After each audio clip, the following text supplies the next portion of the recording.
Assalamualaikum warahmatullahi wabarakatuh.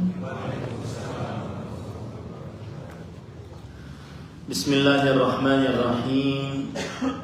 Innal hamdalillah nahmaduhu wa nasta'inuhu wa nastaghfiruh wa na'udzu billahi min shururi anfusina wa sayyiati a'malina. Man yahdihillahu fala mudilla lahu wa man yudlil fala hadiya lahu. وأشهد أن لا إله إلا الله وحده لا شريك له وأشهد أن محمدا عبده ورسوله يا أيها الذين آمنوا اتقوا الله حق تقاته ولا تموتن إلا وأنتم مسلمون يا أيها الناس اتقوا ربكم الذي خلقكم من نفس واحدة وخلق منها زوجها وبث منهما رجالا كثيرا ونساء واتقوا الله الذي تساءلون به والأرحام إن الله كان عليكم رقيبا يا أيها الذين آمنوا اتقوا الله وقولوا قولا سديدا يصلح لكم أعمالكم ويغفر لكم ذنوبكم ومن يطع الله ورسوله فقد فاز فوزا عظيما. أما بعد فإن أصدق الحديث كتاب الله وأحسن الهدي هدي محمد صلى الله عليه وعلى آله وسلم وشر الأمور محدثاتها وكل محدثة بدعة وكل بدعة ضلالة وكل ضلالة في النار. Alhamdulillah, kita bersyukur pada Allah Subhanahu wa taala pada hari ini Jumat malam Sabtu, malam yang ke-14 dari bulan Safar 1447 Hijriah, bertepatan dengan 8 Agustus 2025. Kita kembali duduk bersama di sebuah kajian rutin Jumat malam Sabtu pekan kedua, membaca kitab Arkanul Islam, Rukun Islam. Salawat dan salam semoga selalu Allah berikan kepada Nabi kita Muhammad sallallahu alaihi wa ala alihi wasallam, pada keluarga beliau, para sahabat, serta orang-orang yang mengikuti beliau sampai hari kiamat kelak. Dengan nama-nama Allah yang husna dan sifat-sifat yang mulia, kita berdoa, Allahumma inna nas'aluka ilman nafi'an wa rizqan thayyiban wa amalan mutaqabbala. Allahumma amin. Ahibati fillah, a'tanillahu wa iyyakum. Masih kita di dalam rukun Islam yang kedua, yaitu as-salat, dan masih kita di dalam nomor yang ke-8, syurutus salat, syarat-syarat salat.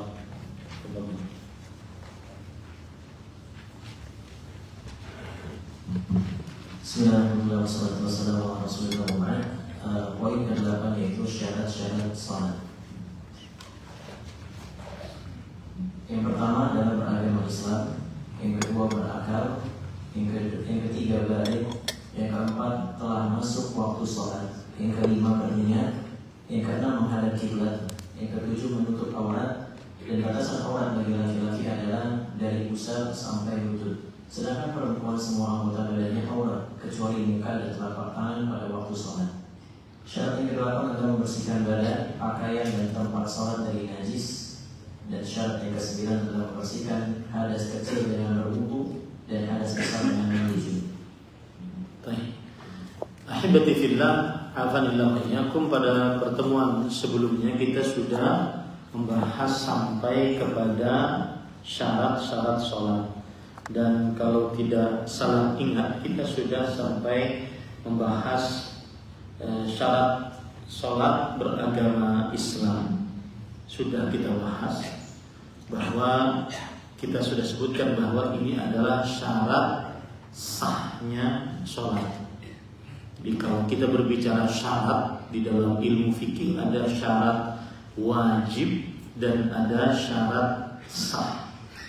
Dan beragama Islam adalah syarat sahnya sholat. Beragama Islam adalah syarat sahnya sholat. Artinya yang tidak beragama Islam, jika sholat tidak sah sholatnya. Kemudian syarat yang kedua yaitu syarat berakal, dan ini juga disebut sebagai syarat sahnya sholat, yaitu syarat wajibnya sholat, berakal. Karena orang yang berakal lah yang diwajibkan sholat. Tadi saya sekeliru, beragama Islam syarat wajib juga. Syarat wajib juga artinya orang yang kafir tidak diwajibkan sholat. Kemudian syarat yang ketiga adalah baligh, yaitu seorang yang sudah sampai kepada derajat baligh. Ini juga disebut dengan syarat wajib sholat. Artinya anak kecil yang belum sampai baligh tidak wajib sholat. Kemudian yang keempat yang sudah kita bahas yaitu telah masuk waktu sholat. Ini sudah kita bahas juga bahwa telah masuk waktu sholat adalah syarat sholat, dan ini disebut dengan syarat sahnya sholat. Jadi syarat itu ada dibagi menjadi dua, syarat wajib sholat dan syarat sah sholat. Dari nomor 1 sampai nomor 3 itu adalah syarat wajibnya sholat. Islam, berakal, baligh itu syarat wajibnya sholat. Kemudian telah masuk waktu sholat itu disebut sebagai syarat sahnya sholat. Artinya kalau dikerjakan sebelum waktunya tidak sah sholatnya. Kalau dikerjakan di luar waktunya juga tidak sah sholatnya. Itu yang disebut dengan syarat sah sholat. Baik, kita sekarang mempelajari yang kelima, yaitu berniat. Nah, sebelum saya jelaskan, sebagian ulama fikih mengatakan bahwa berniat bukan syarat, tetapi berniat adalah rukun sholat. Catat itu baik-baik. Sebagian ulama fikih menyatakan bahwa berniat bukan syarat, tetapi berniat adalah rukun sholat. Apa bedanya syarat dengan rukun? Syarat gampangnya ya, di luar zat ibadah itu. Sedangkan rukun di dalam ibadah tersebut. Nah, itu. Dan ujungnya sama. Yang tidak mencukupi syarat tidak sah sholatnya. Yang tidak mengerjakan rukun tidak sah sholatnya. Jadi akibatnya sama. Yang tidak mencukupi syarat tidak sah sholatnya. Yang tidak mengerjakan rukun tidak sah sholatnya. Nah, berniat menurut sebagian ulama fikih, terutama ulama fikih mazhab Syafi'i, adalah merupakan apa tadi? Rukun. Jadi bagian dari sholat. Itu bedanya rukun dengan syarat. Sebagian ulama fikih yang lain mengatakan enggak, syarat adalah niat adalah syarat sahnya sholat. Niat adalah syarat sahnya sholat. Baik. Yang jelas para ikhwah yang dirahmati oleh Allah, syarat sholat adalah berniat, dan tidak sah sholat kecuali dengan niat. Tidak sah sholat kecuali dengan niat. Dalilnya surat Al-Bayyinah ayat 5 dalam Al-Quran. Wa ma umiru illa liya'budullah mukhlishina lahu-d-din.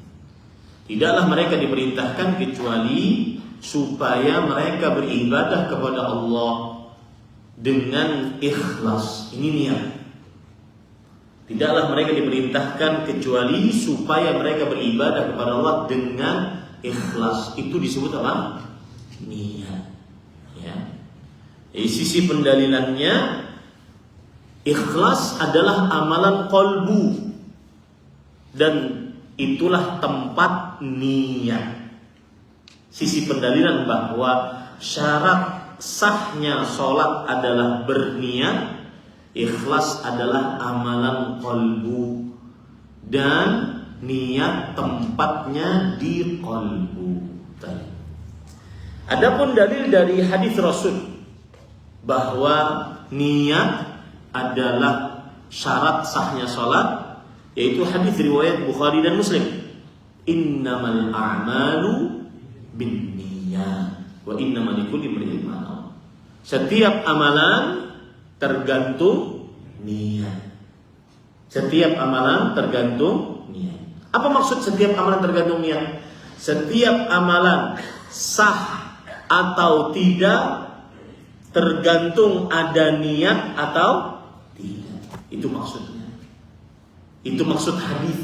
Setiap amalan tergantung niat. Salah satu maksud dari hadis ini adalah setiap amalan dianggap sah atau tidak tergantung ada niat atau tidak.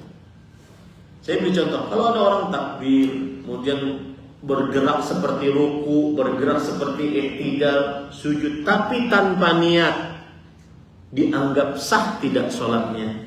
Tidak. Nah, ya. Jadi syarat sahnya sholat adalah niat. Dalilnya tadi sudah saya sebutkan. Kemudian dalil yang ketiga yaitu ijma', konsensus para ulama, bahwa para ulama bersepakat sholat tidak sah kecuali dengan niat. Di antara yang menukilkan sepakat tersebut adalah Imam Nawawi. Di dalam kitab beliau Al-Majmu' Syarhul Muhadzab. Saya sengaja memilih pendapat Imam Nawawi karena bermadzhab Syafi'i dan kita di Indonesia bermadzhab Syafi'i. Imam Nawawi ulama Islam abad ke-7 Hijriah. Sekarang kita abad ke-15 Hijriah. Abad ke-7 Hijriah, berarti 700 tahun yang lalu. Beliau berkata, "Fan-niyatu fardhun." Niat itu adalah sebuah kewajiban. La tasihhu sholatu illa biha. Tidak sah sholat kecuali dengannya.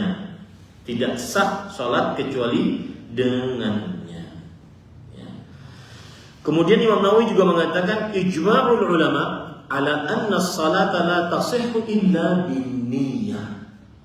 Kesepakatan para ulama bahwa sholat tidak sah kecuali dengan niat. Harus pakai niat. Nah, ini perkara penting dipahami. Karena dari sini nanti antum akan bisa menjawab, Ustaz, boleh nggak merubah niat saat di tengah-tengah sholat? Jawabannya ada pada ini. Allahu Akbar. Niatnya sholat subuh. Tapi teringat, ini misalkan di dalam safar, tapi teringat belum 2 rakaat sebelum subuh. Boleh nggak rubah niat? Paham? Ya, Allah Akbar. Niatnya sholat subuh, tapi teringat belum sholat 2 rakaat sebelum subuh. Maka jawabannya perhatikan. Innamal a'malu, amalan tergantung niatnya. Kalau sudah ditetapkan sholat subuh, maka tidak boleh dirubah. Ustaz, bukankah itu dari wajib kepada sunnah turun? Enggak. Ukurannya bukan wajib ke sunnah, tetapi ukurannya ini sudah ada ketetapan niat. Ini sudah ada apa? Ketetapannya. Ketetapannya itu maksudnya apa? Kita sudah menentukan, saya sholat subuh nih. Tidak boleh dirubah. Ya. Lalu sholat 2 rakaat sebelum subuhnya bagaimana? Dikerjakan setelah subuh. Boleh berubah niat kalau sholatnya sholat umum mutlak. Misalkan antara Dan antara sholat maghrib dengan sholat isya, ya sudah, kita ingin sholat aja daripada ngobrol, menonton TV, daripada scroll media sosial, sholat. Oh, saya belum sholat 2 rakaat sebelum subuh, sebelum zuhur misalkan, baru ingat. Ya, boleh nggak diqadha? Boleh. Kenapa? Karena sholat yang sekarang ini belum apa? Ditentukan. Innamal a'malu, amalan tergantung niat. Makanya memahami ini penting sekali para ikhwan yang dirahmati oleh Allah Subhanahu wa taala. Baik. Sekarang saya ingin menyebutkan permasalahan perkara niat dalam mazhab Syafi'i, dan ini saya kira antum harus paham agar bisa memaklumi apa yang terjadi di tengah masyarakat ini. Karena kita bermasyarakat orang yang mengaku mazhab Syafi'i. Para ulama mazhab Syafi'i mengatakan, perhatikan baik-baik. An-niyah wa hiya qasdu syai' muqtarinan bi awwali ajza'i fi'lihi wa mahalluha al-qalb. Niat adalah bermaksud untuk mengerjakan sesuatu dibarengi dengan awal perbuatan sesuatu tersebut. Kemudian beliau mengatakan, wala budda li sihhati an taqtarin bi takbiratil ihram bihaitsu yakunu qalbu muntabihan athna at-talaffuz bit takbir ila qasdis salat. Maksudnya begini, menurut mazhab Syafi'i, kalau orang ingin benar-benar berniat, maka niatnya di dalam kalbu, tapi ketika dia ucapkan Allahu Akbar, itu apa yang bar, kemudian kalbunya saya sholat maghrib. Bisa nggak itu? Susah. Paham maksud saya? Jadi maksud dia, ketika Allahu Akbar ini berucap, kemudian kalbunya berniat, dan itu susah untuk terjadi. Makanya yang pendapat yang benar dan lebih kuat adalah idza qumta ila shalah fakabbir. Kalau ingin salat, berdirilah lalu bertakbirlah, Allahu Akbar. Tidak ada penjelasan yang sangat detail seperti ini di dalam hadis-hadis Rasul sallallahu alaihi wasallam. Nah, ini salah satu dari permasalahan di dalam mazhab Syafi'i yang sulit untuk dilaksanakan. Karena antum bergerak bibirnya, niatnya harus pas banget. Mudah enggak? Susah. Itu satu. Yang kedua, mazhab Syafi'i mengatakan mahalluhal qalb. Niat itu tempatnya di qalbu. Kemudian mazhab Syafi'i juga mengatakan wala yushtaratu tahrikul lisani biha. Tidak disyaratkan harus menggerakkan lisan untuk mengucapkan niat. Ini saya baca di dalam kitab Al-Fiqh Al-Manhaji yang belajar mazhab Syafi'i di era sekarang pasti tahu kitab ini. Ya. Jadi pendapat yang benar, niat tempatnya di mana? Di dalam qalbu. Wa mahalluhal qalb. Sebagaimana yang dikatakan oleh Imam Nawawi tadi dalam kitab Al-Majmu' Syarhul Muhadzab. Dan Imam Nawawi termasuk ulama Islam yang menjadi sandaran di dalam mazhab fikih. Baik. Itu yang berkaitan dengan niat. Nah, kemudian yang keenam, menghadap kiblat. Para ikhwah yang dirahmati oleh Allah Subhanahu wa taala, menghadap kiblat termasuk syarat sahnya sholat. Berarti orang yang sholat tidak menghadap kiblat, sholatnya apa? Tidak sah. Menghadap kiblat termasuk syarat sahnya sholat. Baik. Permasalahan menghadap kiblat ada berbagai macam permasalahan. Ada sekitar 7 permasalahan. Ya. Yang pertama, hukum menghadap kiblat di dalam sholat. Jawabannya adalah syarat sahnya sholat. Yang sholat tidak menghadap kiblat, maka tidak sah sholatnya. Ini jangan bermudah-mudah. Kita datang ke hotel, kemudian lihat atas nggak ada, lihat dalam meja nggak ada, nggak nanya juga, lalu sekedarnya, oh kayaknya matahari tadi di situ, lalu sholat di situ. Ternyata berbalik 180 derajat. Kalau meremehkan dalam urusan menghadap kiblat, akhirnya sholatnya tidak menghadap kiblat, maka sah tidak sholatnya? Tidak sah. Hati-hati, jangan meremehkan. Tapi kalau sudah berusaha pakai jam, pakai handphone, bertanya, tidak ada yang bisa ditanya dan seterusnya, kemudian kita beristihad, lalu salah, maka apa tadi? Tidak mengapa, tetap sah sholatnya. Kenapa demikian para ikhwan? Karena kita sudah berusaha untuk mencari arah kiblat. Jadi intinya menghadap kiblat adalah syarat sahnya sholat. Apa dalilnya? Dari Al-Quran surah Al-Baqarah ayat 144. Qad nara taqalluba wajhika fis sama' falanwalliyannaka qiblatan tardaha fawalli wajhaka syatral masjidil haram. Hadapkan wajahmu ke arah Masjidil Haram. Jelas itu ayatnya ya. Surat apa tadi? Al-Baqarah 144. Kemudian juga dalil dari hadis Rasul sallallahu alaihi wasallam, yaitu hadis yang diriwayatkan oleh Imam Bukhari dan Muslim.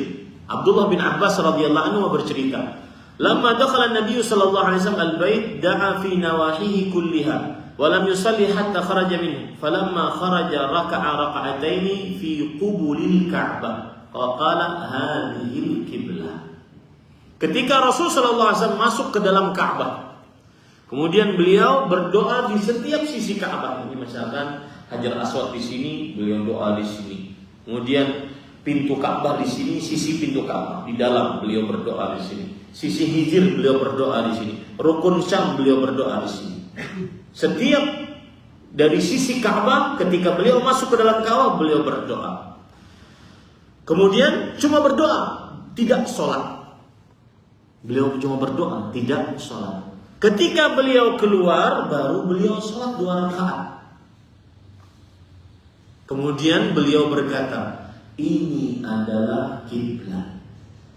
Ini adalah kiblat. Ini menunjukkan bahwa Ka'bah adalah kiblat. Menghadap Ka'bah adalah syarat sahnya sholat. Jadi kalau mudah-mudahan kita bisa ditakdirkan oleh Allah untuk masuk ke dalam Ka'bah Musyarrafah, maka salah satu yang amalan kita lakukan adalah berdoa saja. Karena sholatnya harus menghadap Ka'bah. Paham ya? Karena dia adalah syarat sahnya sholat. Baik, dalil dari Al-Quran sudah, hadis Rasul sudah. Kemudian dalil dari hadis, dari ijma' para ulama. Ijma' ini penting, Pak. Konsensus kesepakatan para ulama sepeninggal Rasul sallallahu alaihi wasallam bahwa menghadap kiblat adalah syarat sahnya salat. Imam Nawawi berkata, "Istiqbalul qiblah syartun li sihhati shalah illa fil halainil madhkurain." Menghadap kiblat syarat sahnya salat kecuali dalam 2 keadaan. Yang pertama, ala tafsirin ya'ti fihima fi mawdi'ihima wa hadha la khilafa baina al-ulama fihi min haitsul jumlah wa in ikhtalafa fi tafsiriha. Kecuali dalam 2 keadaan, ya, di dalam dan juga ketika kita di atas kendaraan yang tidak bisa tidak menghadap kiblat, maka pada saat itu tidak mengapa kita tidak menghadap kiblat. Taib. Kemudian yang ketujuh, menutup aurat. Para ikhwah yang dirahmati oleh Allah Subhanahu wa taala, sebelum menutup aurat, permasalahan yang kedua dalam perkara menghadap kiblat. Apa hukum menghadap langsung ke Ka'bah saat ketika kita sholat di depan Ka'bah langsung? Apa hukum menghadap langsung zat Ka'bah? Jangan nih, di depan saya ada zat Ka'bahnya, ya. Dan saya bisa melihat Ka'bah tersebut. Maka jawabannya adalah wajib menghadap zat Ka'bah bagi siapa yang melihat Ka'bah dengan mata kepalanya secara langsung. Dalam artian begini, kalau Ka'bah di sini, saya sholatnya ke sini, maka tidak.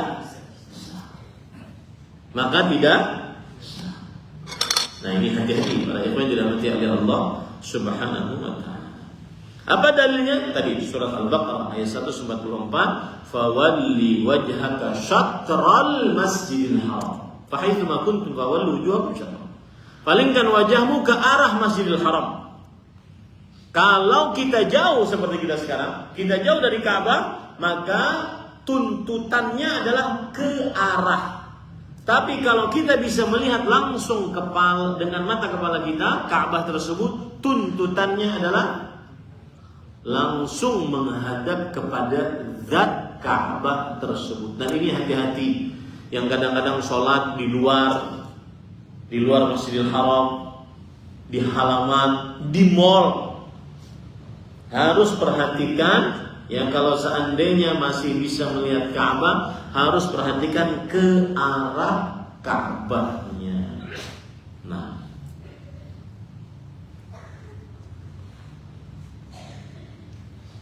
kemudian permasalahan selanjutnya, bagaimana orang sholat yang di luar kota Mekah? Apakah harus benar-benar sejajar dengan Ka'bah, ataukah cukup arah Ka'bah? Maka jawabannya, para ikhwan yang dirahmati oleh Allah, barang siapa yang jauh dari Ka'bah, maka yang wajib dia lakukan adalah menghadap ke arah Ka'bah. Ya. Karena ada sebagian kadang-kadang masjid yang sudah bagus, saat ini kan bagus nih, misalnya rata, memang bangunannya ke sana. Ada yang kadang-kadang bangunnya ke sana, akhirnya mencong. Gara-gara ingin persis. Ya, padahal jumhur ulama dari mazhab Maliki, Hambali, dan salah satu pendapat dari mazhab Syafi'i, mayoritas para ulama mengatakan yang wajib adalah menghadap ke arah Ka'bah bagi yang jauh dari Ka'bah. Dalilnya surah Al-Baqarah 144 tadi. Fawallu wujuhakum syatrah. Maka palingkan wajah kalian ke arah Ka'bah. Kemudian dalil yang kedua surat Al-Hajj ayat 78. Wa ma ja'ala 'alaikum fid din min haraj. Yang artinya Allah tidak memberikan kepada kalian agama yang sulit. Coba bayangkan kalau seandainya tidak ada jarak atau tidak ada pengarah arah yang modern di zaman sekarang. Dia tinggal di kampung, desa. Yang paling patut dia lakukan apa? Ke arah Ka'bah. Bukan harus 100%. Ya, ini pada ikhwan yang dirahmati oleh Allah Subhanahu wa ta'ala. Kemudian dalil dari dari hadis Rasulullah SAW. Ini dalilnya jelas sekali. Hadis riwayat Bukhari dan Muslim dari Abu Ayyub Al-Ansari radhiyallahu anhu. Rasulullah sallallahu alaihi wasallam bersabda, "Idza ataitumul ghaid fala tastaqbilul qiblah wa la tastadbiruha bi baulin wala ghaid, walakin syarriqu aw gharribu." Sebelum saya artikan hadis ini, kita ini arah Ka'bahnya ke mana, Barat. Berarti timur sebelah sana. Selatan mana? Selatan sana. utara. Rubah antum pemikirannya. Kalau kita di Madinah, arah Ka'bahnya adalah di selatan. Arah Ka'bahnya apa? Di selatan. Belakang Ka'bah Masjidil Haram, Masjidil Aqsanya arah utara. Nah, saya artikan sekarang. Kalau sudah paham itu, saya artikan sekarang. Jika kalian ingin buang hajat, maka janganlah kalian menghadap kiblat. Berarti ke sana. Atau membelakangi kiblat, berarti ke sana. Kalau penduduk kota Madinah. Tetapi ke arah timurlah dan ke arah baratlah. Ini menunjukkan para ikhwan, dalilnya adalah bahwa yang menjadi ukuran bukan ainul Ka'bah, zat Ka'bahnya, tetapi arah Ka'bahnya. Tetapi apa? Arah Ka'bahnya. Kenapa? Karena dalam hadis ini Rasulullah mengatakan, ke timurlah atau ke baratlah kalau kalian buang hajat, tidak ke selatan dan tidak ke utara. Ini para ikhwan. Berarti kalau ada sedikit beberapa derajat, maka tidak mengapa, tetap sah sholatnya. Dan ini adalah pendapat mazhab Hanafi, Hambali, dan juga pendapat dari Lajnah Daimah, Komite Fatwa dan Pembahasan Ilmiah dari Kerajaan Arab Saudi. Kenapa? Karena kalau sedikit tidak merubah arah Ka'bah, tetap arahnya ke barat. Sekarang kita mikir sedikit, tidak merubah ke arah ke barat sana, utara, enggak. Ya, sedikit tidak berubah. Makanya kadang-kadang ada masjid yang tadi saya katakan masjidnya sudah bagus, safnya mencok. Kenapa? Karena terlalu berlebihan. Nah, sudah ada belum? Kemudian permasalahan yang ketiga yang berkaitan dengan kiblat.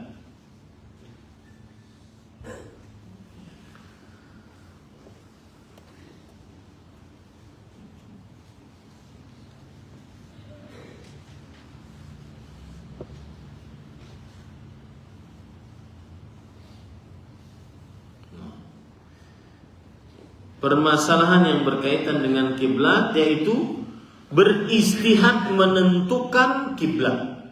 Hukum beristihad. Istihad itu artinya berusaha. Berusaha menentukan arah kiblat. Jika seorang yang asing di tanah jauh dari Mekah dan dia tidak tahu arah kiblat, maka wajib baginya untuk beristihad. Beristihad artinya berusaha. Nanya di zaman sekarang, mencari di handphone arah kiblat, tidak boleh sembarangan. Salah satunya juga melihat ke arah apa? Matahari. Ya, salah satunya juga melihat ke arah matahari. Baik. Ketika dia sudah menentukan, itu permasalahan pertama. Jadi wajib untuk beristihad, wajib untuk mencari tahu manakah arah kiblat. Wajib bagi untuk mencari tahu manakah arah kiblat. Baik. Kemudian kalau seandainya di saat tengah sholat diberitahu arah kiblatmu salah, bagaimana caranya? Maka dia boleh untuk berpindah ke arah yang sudah diberitahukan dan melanjutkan sholatnya hukumnya sah. Ya, saya ulangi, jika sudah berusaha, kemudian setelah itu dia sholat ke arah yang sudah dia usahakan tadi, lalu ternyata tetap salah, diberitahu oleh orang yang lebih tahu, kemudian dia memalingkan arahnya, maka dia ikut kepada petunjuk tersebut dan meneruskan sholatnya dan sah sholatnya. Ya, sah sholatnya. Ini para ikhwan yang dirahmati oleh Allah Subhanahu wa ta'ala. Apa dalilnya? Dalilnya pemindahan kiblat dari Baitul Maqdis ke Al-Ka'bah Al-Musyarrafah. Ya. Jadi waktu itu para sahabat Nabi sholat. Dan hampir semua di masjid-masjid yang ada di Madinah An-Nabawiyah disebut dengan Masjid Qiblatain, Masjid dua kiblat. Karena 16 bulan Rasul SAW menghadap ke Baitul Maqdis, kemudian setelahnya baru menghadap ke Ka'bah Al-Musyarrafah. Nah, saat sholat menghadap ke Baitul Maqdis, datang utusan Rasul SAW bahwa al-qiblah huwilat, kiblah sudah dipindahkan. Lalu bagaimana yang sholat ini? Maka mereka berpaling dan tetap apa? Melanjutkan sholatnya. Pertanyaan saya, imamnya lari kemana? Inilah dalil yang menunjukkan bahwa kalau seseorang ingin bergerak karena ada hajat keperluan, maka tidak dibatasi dengan 3 kali gerakan. Para ulama fikih ada yang mengatakan imamnya dia nerobos dari tengah. Jadi kan makmumnya balik ke sana seluruhnya. Imamnya kan tadi di belakang. Ya, ada yang mengatakan imam nerobos ke depan. Ada yang mengatakan imam jalan ke samping kemudian melanjutkan sholatnya. Nah, ya, pada yang dirahmati oleh Allah Subhanahu wa ta'ala. Permasalahan selanjutnya yang masih berkaitan dengan ini. Jika seseorang sholat dengan beristihad, berusaha mencari arah kiblat, lalu dia ragu-ragu tentang arah kiblat, bagaimana nasib sholatnya? Maka sholatnya sah dan tidak perlu mengulang. Kenapa? Karena dia sudah berusaha, entah itu nanya, entah itu melihat keadaan dan seterusnya. Baik. Permasalahan selanjutnya, kalau ada orang ternyata kiblatnya salah, tapi sesudah selesai sholat baru diberitahu. Sudah berusaha nih, kiblatmu salah, tapi setelah salam baru diberitahu. Maka jawabannya, barang siapa yang sholat kepada selain arah kiblat dan dia sudah berusaha untuk mencari arah kiblat dan tidak tahu kecuali setelah salam sholat, sah tidak sholatnya? Sah. Kenapa? Karena sudah berusaha. Dan ini pendapat jumhur. Jumhur itu kalau saya katakan mayoritas berarti. Hanafi, Maliki, kemudian Hambali, dan salah satu pendapat dari mazhab Syafi'i yang lama. Nah. Baik, terakhir. Kalau ada orang sholat ke arah selain kiblat, tapi dia tidak berusaha mencari kiblat, asal sholat aja, penting sholat deh. Lalu dia ternyata setelah selesai sholat ada yang memberitahu sholatmu salah kiblat. Nah, diulang atau tidak? Diulang karena sholatnya batal. Ustaz, apa bedanya yang beristihad dengan yang tidak beristihad? Yang beristihad dia sudah ifraghul wus, dia mengeluarkan tenaga, kemampuan untuk mencari mana yang benar. Ternyata salah, maka tetap sah sholatnya. Nah, ini berkaitan dengan perihal dari menghadap kiblat. Selanjutnya masih berkaitan dengan kiblat. Kapan keadaan-keadaan yang boleh tidak menghadap kiblat? Yang pertama, barang siapa yang tidak sanggup untuk mengetahui arah kiblat, pokoknya yang dia sudah berusaha tapi tetap tidak tahu, maka gugur atasnya kewajiban menghadap kiblat yang benar sesuai dengan ijtihadnya. Allah berfirman dalam surah Al-Baqarah ayat 286, la yukallifullahu nafsan illa wus'aha. Allah tidak membebani seseorang kecuali sesuai dengan kemampuan. Allah juga berfirman dalam surah At-Taghabun ayat 16, fattaqullaha mastata'tum. Bertakwalah kepada Allah sesuai dengan kemampuan kalian. Yang kedua, orang yang boleh tidak menghadap kiblat yang tidak sanggup menghadap kiblat karena keadaan cacatkah atau di atas kendaraan kah, tidak sanggup untuk menghadap kiblat. Ya. Contoh di kapal, menghadap kiblat balik, menghadap kiblat balik, ya, nggak bisa. Maka pada saat itu dalilnya sama, surah Al-Baqarah ayat 286, surah At-Taghabun ayat 16. Yang ketiga, boleh tidak menghadap kiblat saat dalam keadaan sangat takut. Seperti apa? Berperang. Seperti berperang. Ya. Allah berfirman dalam surah Al-Baqarah ayat 239, fa in khiftum farijalan aw rukbanan. Jika kalian takut, maka boleh kalian sholat dalam keadaan sambil berlari atau sambil naik kendaraan. Nah, itu dulu. Kita sholat dulu. Membicarakan sholat harus sholat dulu. Demikian sallallahu alaihi Muhammad, kita lanjutkan setelah sholat isya. Sallallahu alaihi Muhammad, walhamdulillah. Wassalamualaikum warahmatullahi wabarakatuh.